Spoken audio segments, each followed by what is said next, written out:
美方有关言论极其荒谬，极不负责，严重违背基本事实，严重违背外交礼仪，严重侵犯中方政治尊严，是公开的政治挑衅。中方对此强烈不满，坚决反对。 What I will say is that it should come as no surprise, of course, that we have differences and disagreements with the PRC, and the president believes that diplomacy, including this recent trip undertaken by the secretary, is a responsible way to manage tensions, clear up misperceptions, avoid miscalculations, and all of this is in our interest to do that. That does not mean, of course, we will not be blunt and forthright about our differences. You all, I know, tuned in to the secretary's press conference in Beijing at the conclusion of his trip, where he talked about a number of important issues and the progress that was made in a number of areas in conversations with senior PRC officials, and we look forward to continuing to engage on a number of issues as it relates to the complex relationship that we have with the PRC. The president's comments last night likening Xi Jinping to a dictator and saying he had no idea about the balloon traversing the United States. Does this building agree with that assessment, that he did not know about the balloon? And have there been any conversations between U.S. and Chinese officials in the wake of those comments to explain them? And are you concerned that this is going to set back the progress the secretary said he made on his trip to Beijing? So I will let the Department of Defense and Department of Justice and ODNI speak to any information that they have as it relates to the surveillance balloon program and any intelligence assessments there. I'm certainly not going to speak to that from here. And also, I don't have any specifics about any diplomatic engagements to read out. What I will say is that it should come as no surprise, of course, that we have differences and disagreements with the PRC, and the president believes that diplomacy, including this recent trip undertaken by the secretary, is a responsible way to manage tensions, clear up misperceptions, avoid miscalculations, and all of this is in our interest to do that. That does not mean, of course, we will not be blunt and forthright about our differences. You all, I know, tuned in to the secretary's press conference in Beijing at the conclusion of his trip, where he talked about a number of important issues and the progress that was made in a number of areas in conversations with senior PRC officials, and we look forward to continuing to engage on a number of issues as it relates to the complex relationship that we have with the PRC. Have any U.S. officials been demarched by Beijing? I don't have any specific diplomatic engagements to offer.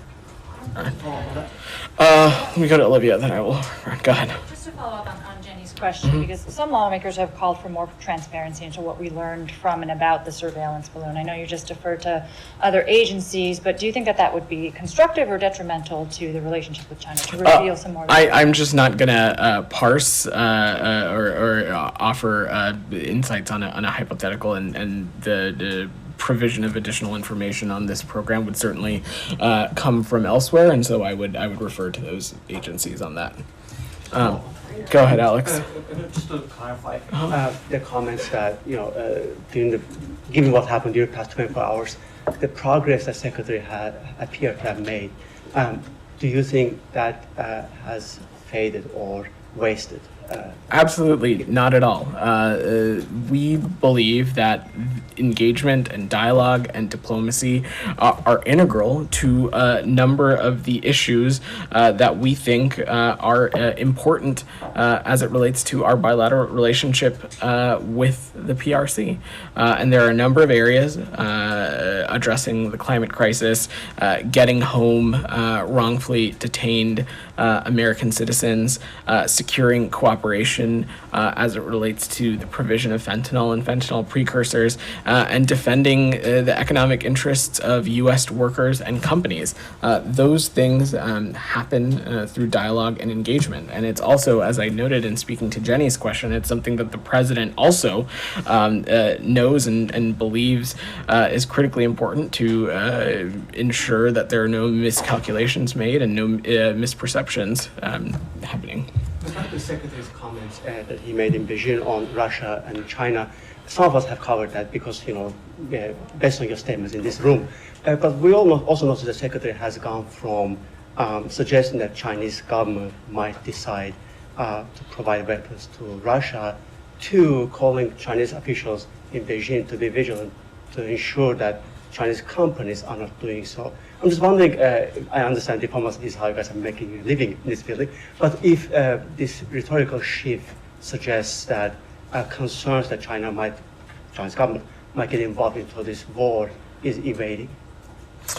I think the Secretary's comments speak for themselves, and I think we continue to be very clear-eyed and concerned about broadly any kind of support for Russia from any country or entity that could take the shape of the provision of lethal aid that could be used for further harm in Ukraine. And that's something that we're going to continue to be vigilant about and pay attention to. But you don't generally believe that Chinese defense companies can go ahead and send weapons to Russia without the information or green light of Chinese government, do you? Alex, I'm certainly not going to get into parse or get into the specifics of the Chinese system and how that works. The Secretary's comments were very clear in his press conference, and I think they speak for itself. Shannon, go ahead. I'll come back to you. In President Biden's comments, Secretary Blinken said in an interview when he left China that the chapter on the spy balloon was closed. Do Biden's comments run counter to that assessment? Not at all. As I said, just answering Jenny's question, that the president believes diplomacy, including the visit that was undertaken by the secretary, are a responsible way to manage tensions, clear up misinterpretations, and avoid miscalculations. The important thing to remember, and the secretary spoke about this a little bit in his press conference, is that it is important, and you've heard him say this before, about de-risking and not decoupling as it relates to our relationship with the PRC. And again, there are a number of issues at the nexus of our bilateral relationship with the PRC, whether it be addressing the climate crisis, whether it be the provision of fentanyl and fentanyl precursors, that we believe that we have an opportunity to cooperate with the PRC on to address these very important transnational issues. Additionally, I will note is that throughout a number of the bilateral engagements that the secretary has had in his time as secretary, a consistent theme continues to be that as it relates to the PRC, the international community expects the United States and the PRC to manage this relationship responsibly, and that's something that the secretary, the president, and this administration intends to do so.